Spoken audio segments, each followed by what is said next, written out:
Hello everyone, welcome back to Farm Center 22. We're back here on No Man's Land with Grober Games. So as you can see, we're already getting after getting all our hay raked up here. We're gonna chop it all here tonight yet. Hopefully we can beat the rain for the most part, but I don't see that happening, but we're just gonna power through it.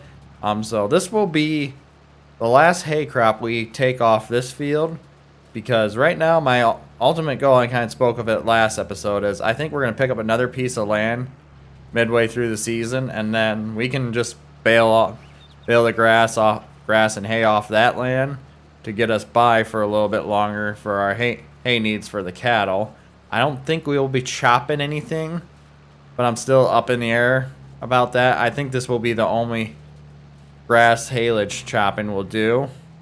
It kind of depends how many bales we get off the land. If we get enough, I might do it, but it's just going to be so time consuming with how much ground we'll have to cover when we buy the piece of land for haying grass, so to speak. So I'm kind of right now leaning towards not doing that at all. I think if we do, we'll just do like one of the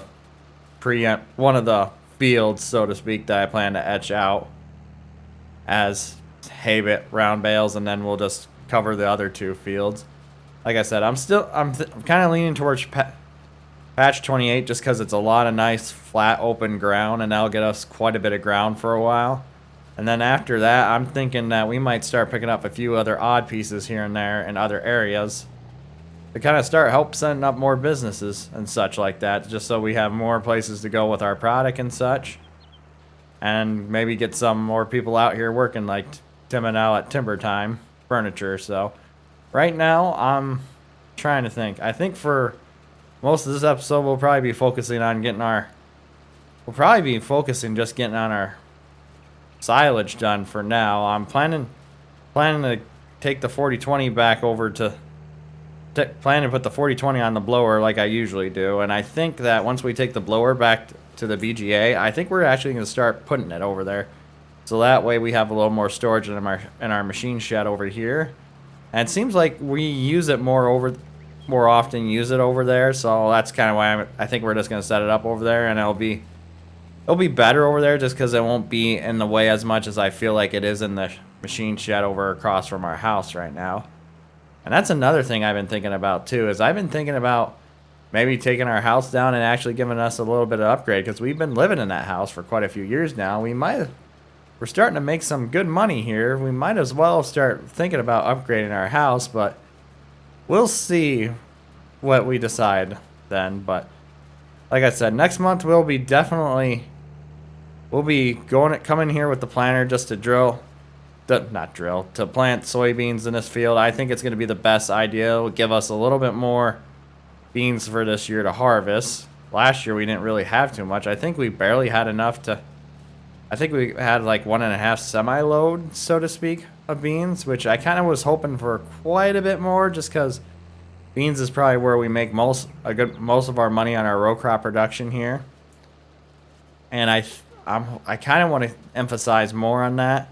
As for chopping corn silage, I was kind of noticing that our TMR silo is still pretty full yet of chaff, and I think we might chop enough to try and get that topped off, and then we probably would be good for a while at least. But I don't know. I'm kind of up in the air about everything yet. Oop. Dropped a little late there, but that's fine. Looks like we just have one odd row here too, so it's not going to be the biggest deal in the world. But I'm trying to think right now if there's something else that we should be looking at. I know I said I want to get a new sprayer at some point. I don't think it'll be happening this year. And with us doing the crops we are now, I kind of want to invest into one that has sensors on it so that we can apply the exact nitrogen we need. But so I guess I'm going to go on a little bit of maybe a rant here or something, but my thought process is, we got all these different sprayers with some of them with weed spot spraying, excuse me. And then we got the other ones with the sensors built on them so we know how much nitrogen we need to apply, so to speak. And if we buy a sprayer, I kind of am leaning towards getting the one with the nitrogen on it, just because if we're getting to the point where I don't know if side dressing is going to be the best way for us to get all our crops their nutrients, especially since I'm starting to expand our variety of crops, so to speak. But the other issue is, though, if we ever want to do spot spraying, there's not really a good like in-between model for a self-propelled sprayer, I feel like, at least not that I can think of. Well, let's stop here. We'll take a look quick at the market here. So where are they? Crop protection. So like we can't get anything on this style sprayer for detecting nitrogen or spot spraying. I don't think this one has for the nitrogen, but we can't get spot spraying on it. So it's kind of one of those odd things that I'm not sure how I feel yet, and this one can get it. I could have sworn I had a self-propelled sprayer that had the option to... Oh, what's the word I'm looking for? See and spray, okay. So the case mod I got has that option, the Trident series. But I don't know what would be better long term, so to speak. I feel like the spots... Oh, it's starting to rain already. I feel like the spot spraying is something that we almost need as well, just because they'll save us a lot on chemicals overall. But I don't really want to get two different sprayers. The only way that we could like feasibly make that like actually work out well. Actually, I should try get these all into 3 windrows instead of... Okay, this is gonna be tight. We'll have to... we'll make it work. It'll be fine. This will be fine. Anyways, the only way we can actually like make that feasibly work, so to speak, is if we invest into a very large sprayer that has the see and spray technology on it, and we still keep using the 78 as our like main nitrogen tractor, so to speak, and keep the ISO sensor. I think it's like ISO. I can't remember how it's pronounced, but the keep the sensor that we use for when we're side dressing on the front of it. And I don't know how I feel about that, because I honestly would just like to get a self-propelled sprayer, so that way we don't have to worry about tying another tractor up, so to speak, if we need it for something like we're doing now, where we got hay and silage to make and such like that. So it's one of the things I'm still going back and forth in my mind. What's going to be our best option moving forward? Just because I would like to invest into it now rather than later type thing, where we can make something work out here. So I'm going to be debating that for a little while yet. Like I said, I'm pretty sure we're not going to be seeing an upgrade in the sprayer this year. I kind of wanted to, but I think all the other equipment we bought and upgraded, it was a much better choice for us. We can make that little sprayer work for another year yet. But we're gonna probably jump into the time lapse here. I'm gonna get this put away and then get the blower set up and get everything else going. And we'll see you guys in a bit.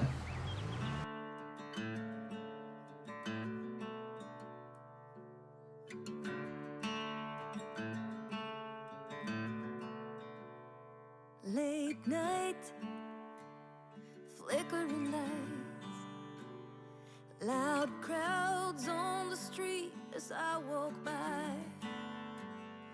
There's a fight, sirens drive by, someone singing about the heartaches of her life.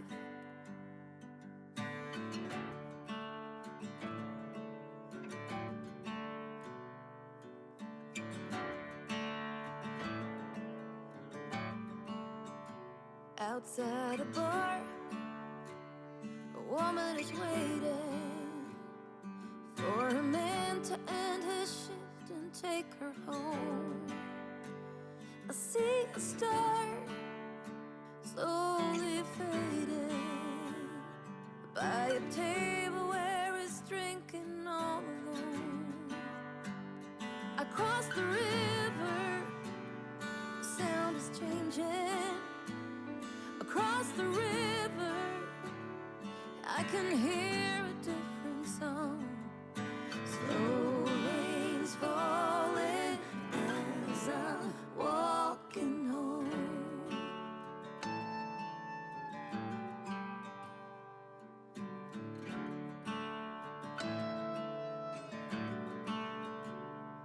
Morning light, still kinda quiet. This part of town is slowly waking up. I walked for miles, I'm tired. There's a line outside the corner coffee shop. I crossed the river, the sound is changing. Across the river, I can hear a different song. Slow rains falling as I'm walking home.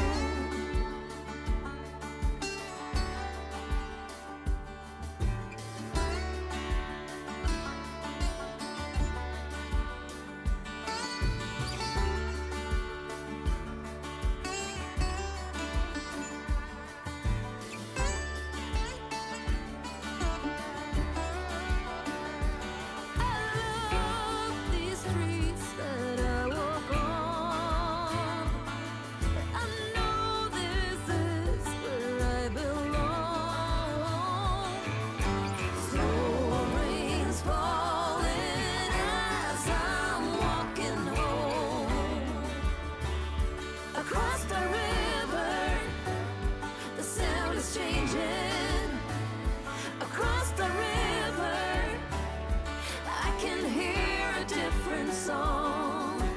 Slow rains falling as I'm walking home. Across the river, the sound is changing. Across the river, I can hear a different song. Slow rains falling as I'm walking home.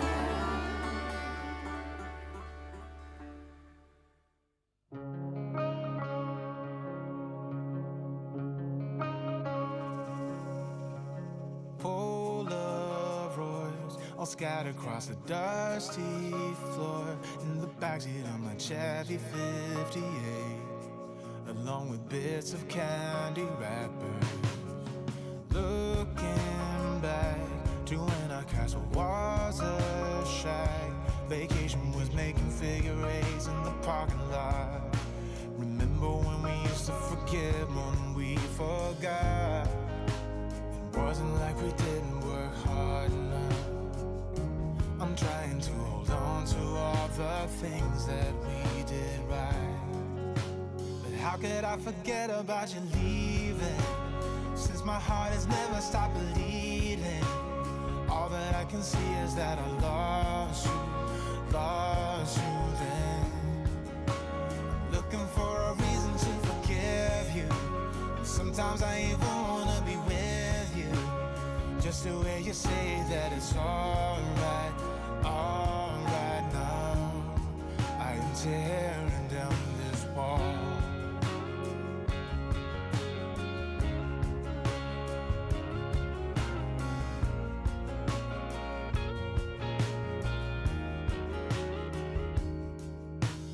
Years go by, and gradually the tears run dry, but I'm still here looking for your face in the faceless crowd.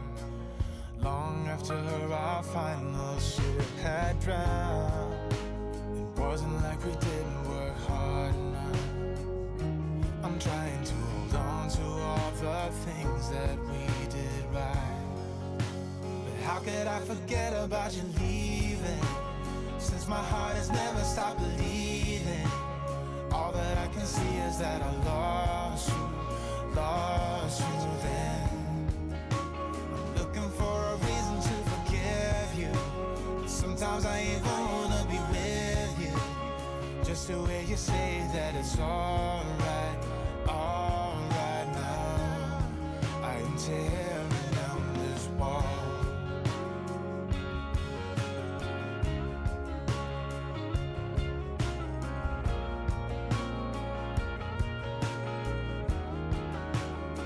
could I forget about you leaving? Since my heart has never stopped bleeding, all that I can see is that I lost you then. I'm looking for a reason to forgive you. Sometimes I even wanna be with you, just to hear you say that it's alright now. I'm tearing down this wall, tearing down this wall. I'm tearing down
Alright, everyone, this is where we're going to start getting close to wrapping up this episode today. We got all the silage chopped and put away. I actually forgot to look to see how much we made, but yeah, I guess it doesn't really matter to me right now. I want to try and get these cattle fed so we don't have to worry about next month for now.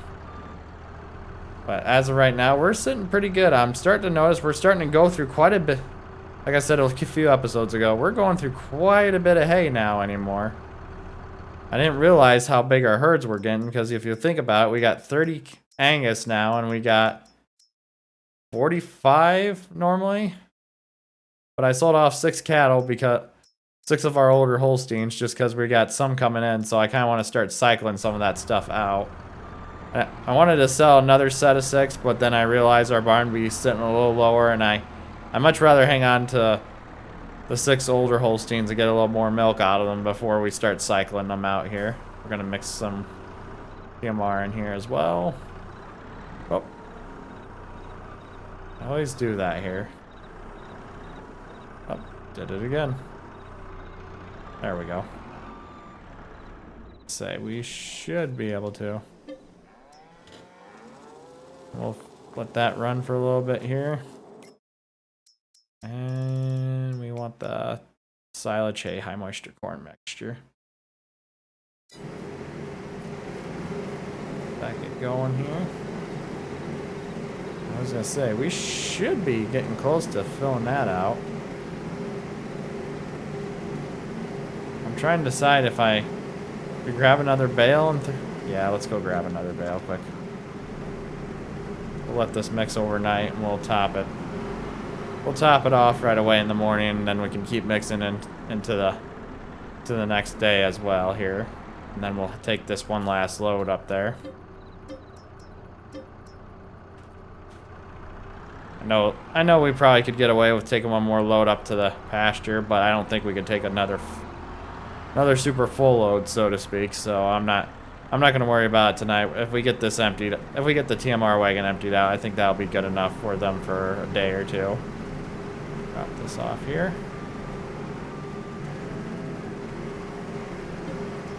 Turn that off. They're all taken care of now.